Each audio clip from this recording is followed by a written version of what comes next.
Hey, it's Keith from Outlaw Speed Shop, and welcome to the JDC Outlaw Series Roll-Off Drags, Week 1, Round 1. This is going to be 32 cars going up against each other in 16 races.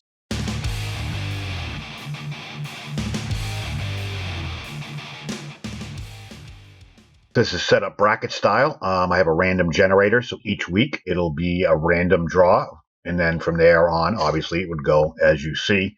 So, get right into it. Flying Valiant in a Challenger up against Mike ESPO DIECAST Customs in a 55 Gasser. So I have a classic track here. As always, as with Jay's channel, red is for the right lane and purple is for the left lane. You roll a 1 or a 2, it's 1 spot. 2 or 3 is 2 spots. Wait a minute. 1 or 2 is 1 spot. 2 and 3 is 2 spots. And so on and so forth. So,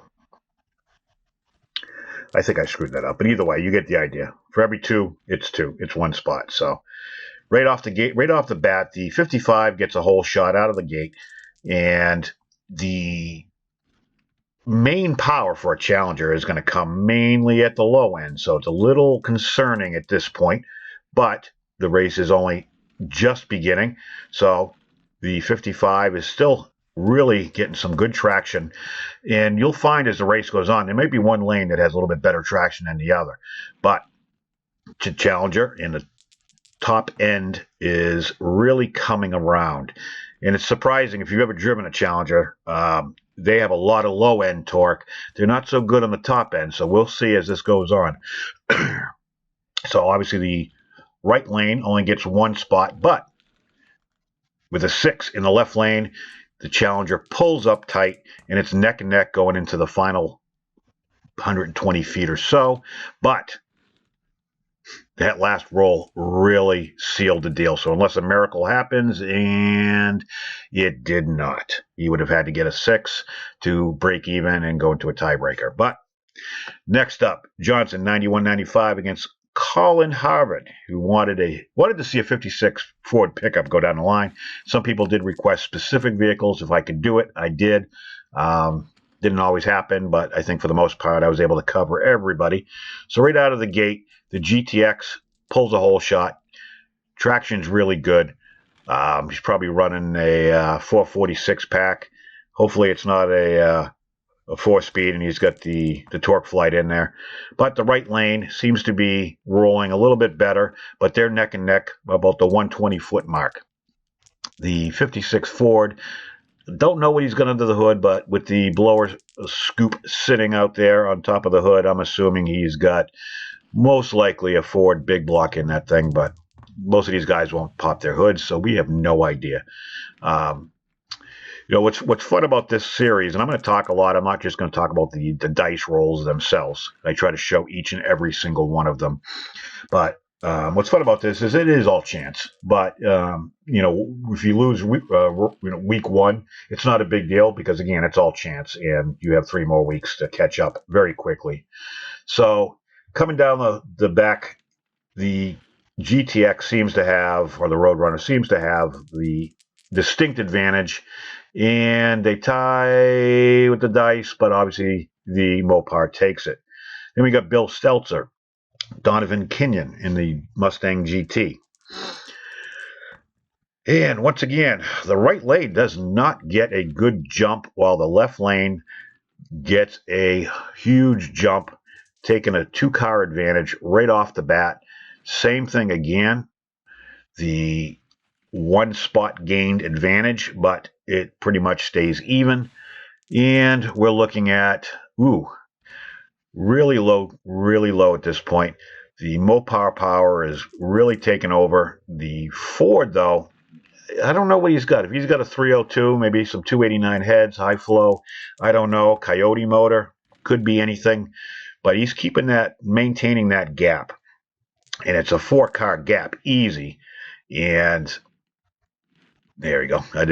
Sometimes I lose how to count, so you have to bear with me a little bit. I'm trying to keep this going quickly, too, as well. And I really want to thank Jay for the opportunity to host this event. I really am having a blast doing it. I hope you guys enjoy it as well.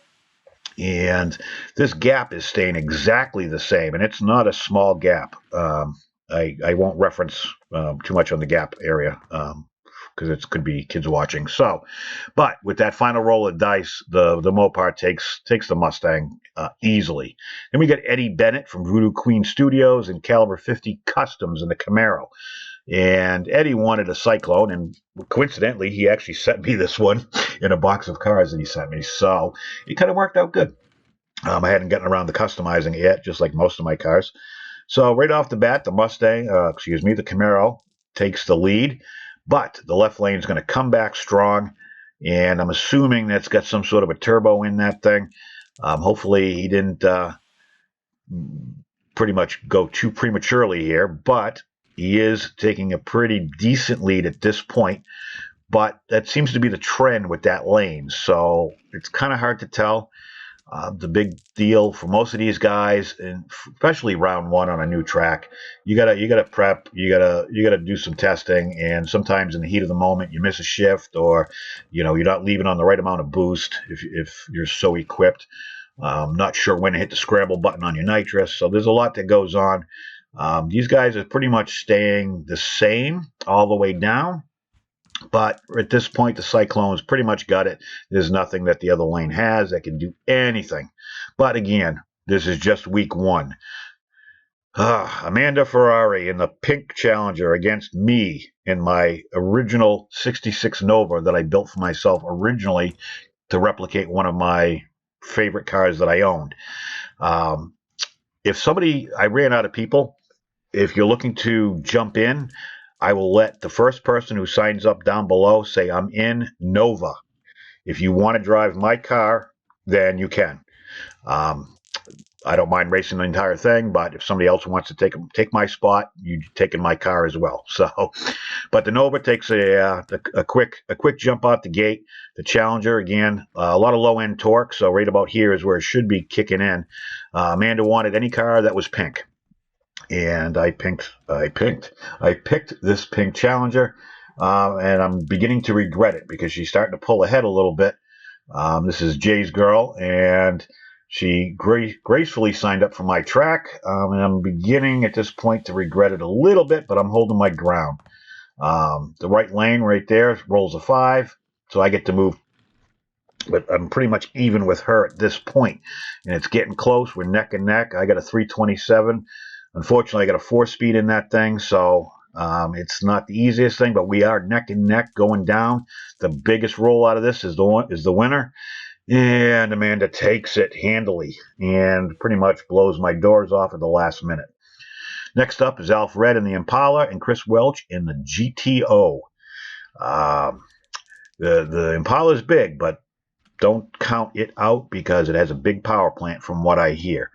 Unfortunately, at this stage, the burnout box is probably a cluster of different tire juices and preps, so it's a little bit slip, so they start off a little slower than most of these other races. However, bigger cars like these, they get a lot of weight transfer to the back, so I would expect around the 120-foot mark, these guys will start taking off a little bit, and so far the GTO is starting to pull ahead.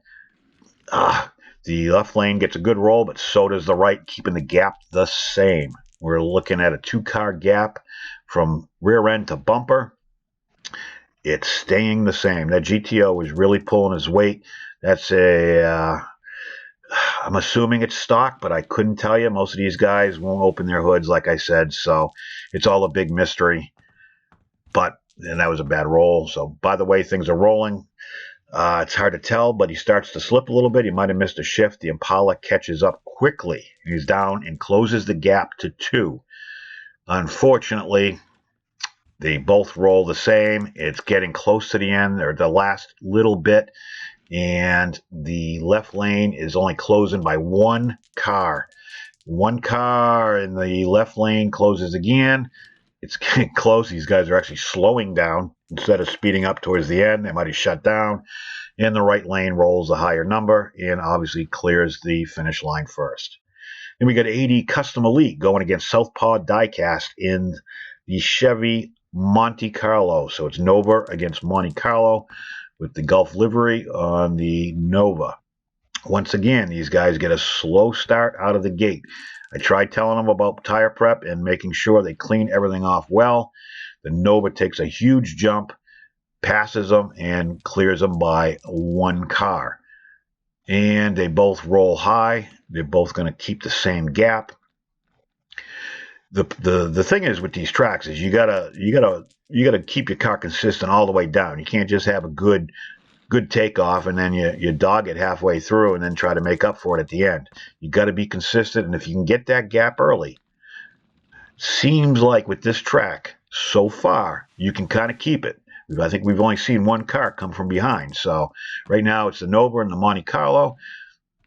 The Nova really starts to take off on the Monte Carlo, and the Monte Carlo says, I'm not done yet. I'm coming close.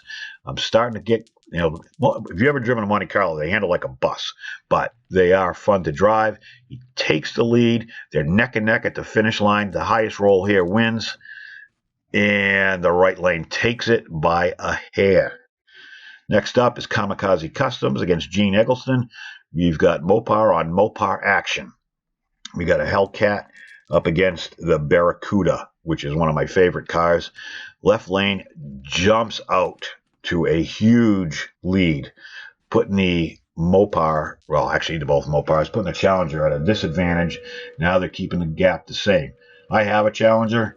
They are really good out of the gate, but they spin tires like crazy, and they don't have a lot of top end, but that mid-range is unbelievable. It'll snap your neck back. However, the Barracuda is taking high advantage of that low weight in the back and really taking off. I mean, really taking off.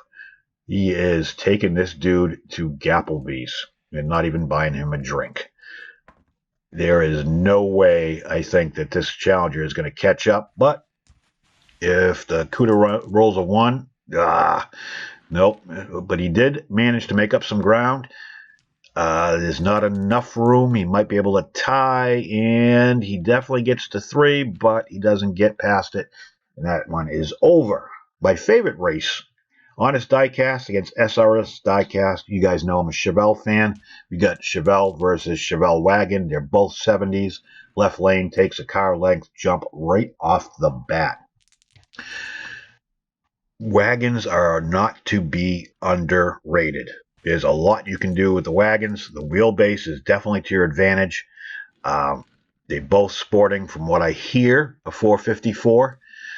Not the most high RPM motors, but they definitely got a lot of torque, so this may not be a fast race, but it should definitely be a close race, unless somebody screws up. So the right lane finally takes a little bit of a lead, but not for long. He's got it down to 1 car. The left lane takes a jump.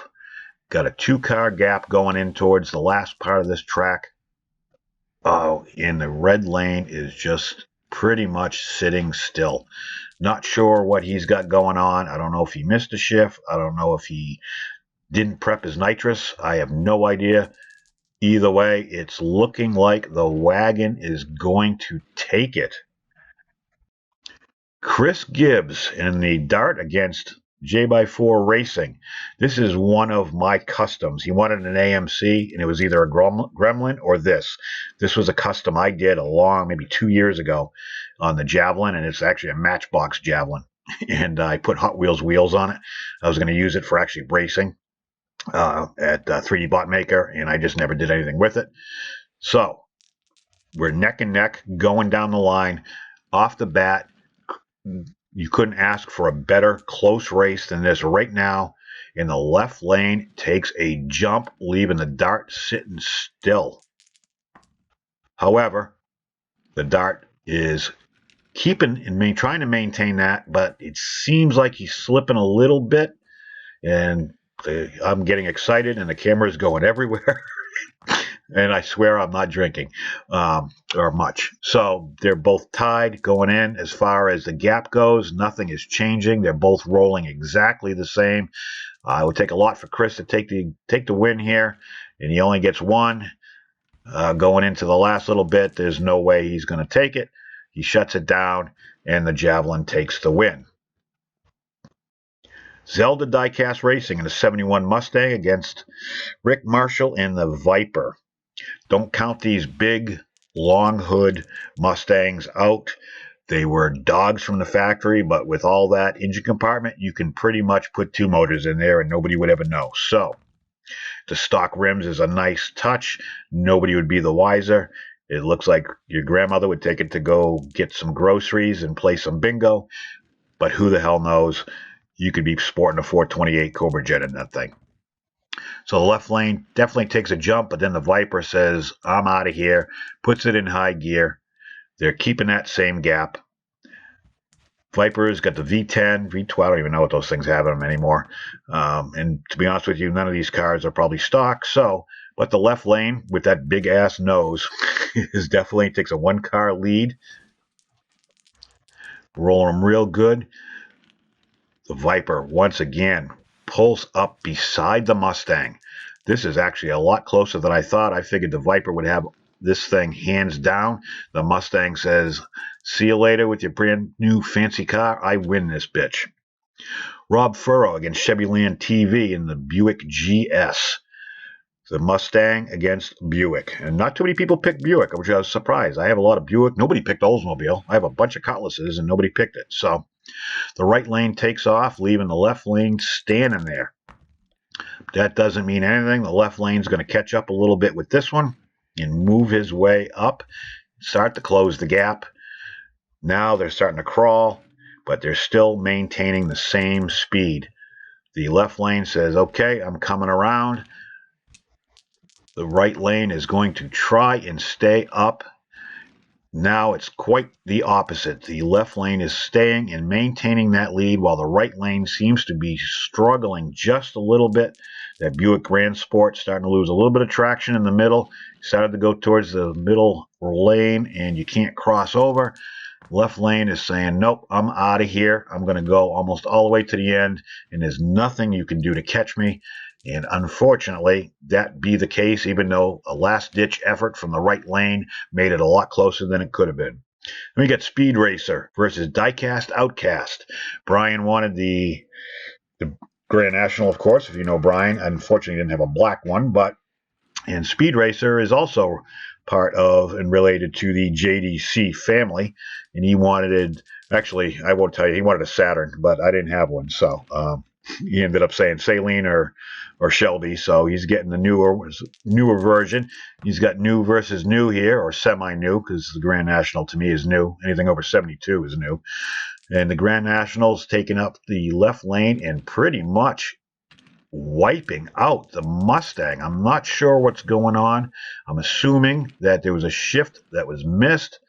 I can't believe that Mustang is that slow or that Grand National is that damn fast. But if that's the case, the rest of the field is going to have some issues. Left lane is really taking off. There's absolutely nothing that Mustang has that's going to touch that. That is the biggest gap so far. Okay, we got OG Mikey versus Sylvester Groves. Camaro versus Camaro. 71, I think that's a 70 split bumper Camaro. And the Hot Wheels livery Camaro is off to a extremely slow start. The left lane seems to be the preferred lane at this point. I'm not sure what's going on. Again, the problem with all these tire prep people is they just use all kinds of crazy shit, and you don't know what you got until the end. And sometimes you get up there and it's just a soup and it's wicked slippery. The 71 seems to have it, or 70 seems to have it figured out, but the right lane seems to have a lot more gears than the left lane, but the left lane is taking off. The roll is very, very generous for the right lane. It puts them even going into the last roll. And unless they roll one or two, yeah, the right lane takes it. That was unbelievable to see that come back. We got Wastelands Raceway versus Mario Skull Motors. Obviously, I'm a Chevelle fan, but we got the Chevelle versus Torino. The right lane takes off, leaving the Torino standing still. I don't know if he was looking at the light or if he was checking his voicemail, but either way, the Chevelle takes off. The long nose of the Torino starts to catch up, goes past, and now we have a race. So to see it switch that early, this often, is really indicative of what we're looking at towards the end of this race. So the right lane and the left lane both roll a 6. They're rolling equally. They move 3 spaces. The right lane takes off with 3, while the Torino is stuck with 1. Right lane is really taking off. Mario is no clue what he's doing at this point. He's trying to give it everything it's got, but the Chevelle takes it. In the last race, Mike's Mods and Customs versus Full Custom DIECAST Garage. Mike wanted a Camaro. Obviously, if you know Mike, he is a Camaro fanatic. Left lane, being the Camaro, gets to move 3 spots. The 63 Nova with the flames gets 1 spot. Again, he gets 3 spots on the left lane. Actually, I screwed that up. Okay. Wow. Okay. You guys will have to bear with me. I do make some mistakes, but I don't think it makes that much of a difference. We shall see the Camaro tied with the Nova. We get 2 Chevy power plants rolling down, battling it side by side. The Novas are light, but the Camaros are no joke. They have a lot of aftermarket parts to make them even lighter. Pretty sure Mike pulled out everything except the steering wheel, and he's taken off. The Nova is catching up and then falls behind. They both roll a 6, but that puts Mike way ahead. And here are your points after round 1. Don't worry if you're in the 0 section, because this can change drastically with just one of these guys going out in the first round. Once again, I want to thank JDC, the roll-off drag racing opportunity that I have, and I will be doing round 2 coming up next.